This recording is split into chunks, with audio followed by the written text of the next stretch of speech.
केंद्रीय कॅबिनेटकडून एक देश एक निवडणूक प्रस्तावाला केंद्रीय मंत्रिमंडळाची मंजुरी मिळालेली आहे। आगामी हिवाळी अधिवेशनामध्ये या संदर्भात विधेयक मांडण्यात येणार आहे आणि विधेयक मंजूर झाल्यावरती हा कायदा अंमलात येणार आहे। महत्त्वाची बाब म्हणजे जेडीयू आणि लोक जनशक्ती या पक्षांनीच काही दिवसांपूर्वी या धोरणाला पुन्हा एकदा समर्थन दिलेलं होतं। निवडणूक जाहीर झाल्यावरती लगेचच आचारसंहिता लागते आणि त्यामुळे कुठल्याही नवीन घोषणा करता येत नाही। त्यामुळे विकास खुंटतो असं केंद्र सरकारचं मत आहे। तसं होऊ नये म्हणून एक देश एक निवडणुकीचा प्रस्ताव मांडण्यात आलेला होता। त्या दृष्टीने केंद्र सरकारने माजी राष्ट्रपती रामनाथ कोविंद यांच्या अध्यक्षतेखाली 2 सप्टेंबर 2023 रोजी समिती देखील नेमलेली होती। या समितीने प्रस्तावाच्या बाजूने शिफारस केलेली होती। तसंच 2029 साली एक देश एक निवडणूक घेता येईल असंही म्हटलेलं होतं। आज यूनियन कैबिनेट में माननीय प्रधानमंत्री श्री नरेंद्र मोदी जी ने एनडीए की सरकार ने वन नेशन वन इलेक्शन में जो हाई लेवल कमेटी की रिकमेंडेशंस थी उसको एक्सेप्ट किया है।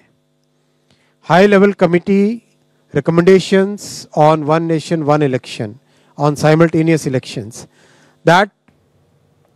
those recommendations have been accepted today by the union cabinet. तर एक देश एक निवडणूक या प्रस्तावाच्या शिफारसीमध्ये नेमकं काय म्हटलेलं आहे आपण पाहूयात। तर 2 सप्टेंबर 2023 रोजी माजी राष्ट्रपती रामनाथ कोविंद यांच्या अध्यक्षतेखाली समितीची स्थापना करण्यात आली।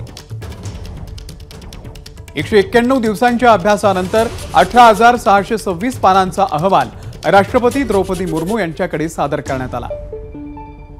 पहिल्या टप्प्यामध्ये लोकसभा विधानसभा निवडणुका एकत्र घेण्याची शिफारस करण्यात आली।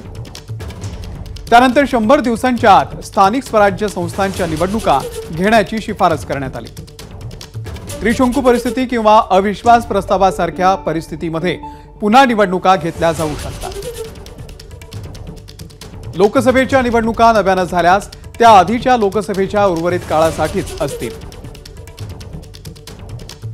सर्व राज्यांच्या विधानसभाचा कार्यकाळ पुढच्या लोकसभा निवडणुकीपर्यंत म्हणजेच 2029 पर्यंत वाढवावा।